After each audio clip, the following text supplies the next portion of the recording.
ଓଡ଼ିଆ ପକ୍ଷ ପାଳନ ଅବସରରେ ଆସିକା ଓ କବିସୂର୍ଯ୍ୟନଗରର ବିଭିନ୍ନ ପଞ୍ଚାୟତରେ ଅଙ୍ଗନବାଡ଼ି କର୍ମୀ ଓ ସୁଭଦ୍ରା ଶକ୍ତି ମହିଳାମାନଙ୍କ ଆମ ରୁଚି ଆମ ଖାଦ୍ୟ କାର୍ଯ୍ୟକ୍ରମ ଅନୁଷ୍ଠିତ। ଆସିକା ବ୍ଲକ ବାଲିସିରା ଗ୍ରାମ ପଞ୍ଚାୟତରେ ସରପଞ୍ଚ ଦୈତାରୀ ବେହେରା, ଅତିରିକ୍ତ ତହସିଲଦାର ଅମରେଶ ସାବତ ଓ ଅତିରିକ୍ତ ବିଡ଼ିଓ ସୁଶାନ୍ତ ବେହେରାଙ୍କ ଉପସ୍ଥିତିରେ ଆମ ରୁଚି ଆମ ଖାଦ୍ୟ ପ୍ରଦର୍ଶନ କରିଛନ୍ତି ସୁଭଦ୍ରା ଶକ୍ତି ମହିଳାମାନେ।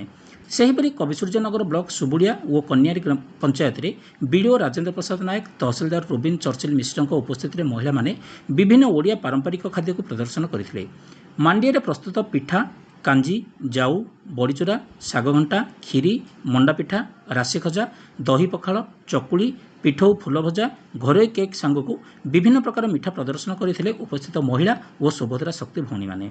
ଓଡ଼ିଶାରେ ଉକ୍ତ ପାରମ୍ପରିକ ଖାଦ୍ୟଗୁଡ଼ିକୁ ଖାଇ ଆମେ ସୁସ୍ଥ ସବଳ ରହିପାରିବା ବୋଲି ମତ ପ୍ରକାଶ କରିଥିଲେ ବିଡ଼ିଓ ରାଜେନ୍ଦ୍ର ପ୍ରସାଦ ନାୟକ। ଆମ ରୁଚି ଆମ ଖାଦ୍ୟ ହେବା ଦରକାର ବୋଲି କହିଥିଲେ ଆସିକା ଅତିରିକ୍ତ ତହସିଲଦାର ଅମରେଶ ସାବତ। ଓଡ଼ିଆ ଖାଦ୍ୟ ପାଇଁ ସମସ୍ତଙ୍କ ମନରେ ନିଆରା ଭଲ ପାଇବା ରହିଥାଏ ବୋଲି କହିଥିଲେ ବାଲିସିରା ପଞ୍ଚାୟତ ସରପଞ୍ଚ ଦୈତାରୀ ବେହେରା। ଆମ ଦୈନନ୍ଦିନ ଜୀବନରେ ଓଡ଼ିଆ ଖାଦ୍ୟକୁ ସାମିଲ କରିବା ପାଇଁ ଅନୁରୋଧ କରିଥିଲେ ସୁବୁଳିଆ ସରପଞ୍ଚ ମୁନା ପ୍ରଧାନ। ବ୍ୟୁରୋ ରିପୋର୍ଟ, ଆଞ୍ଚଳିକ ବାର୍ତ୍ତା।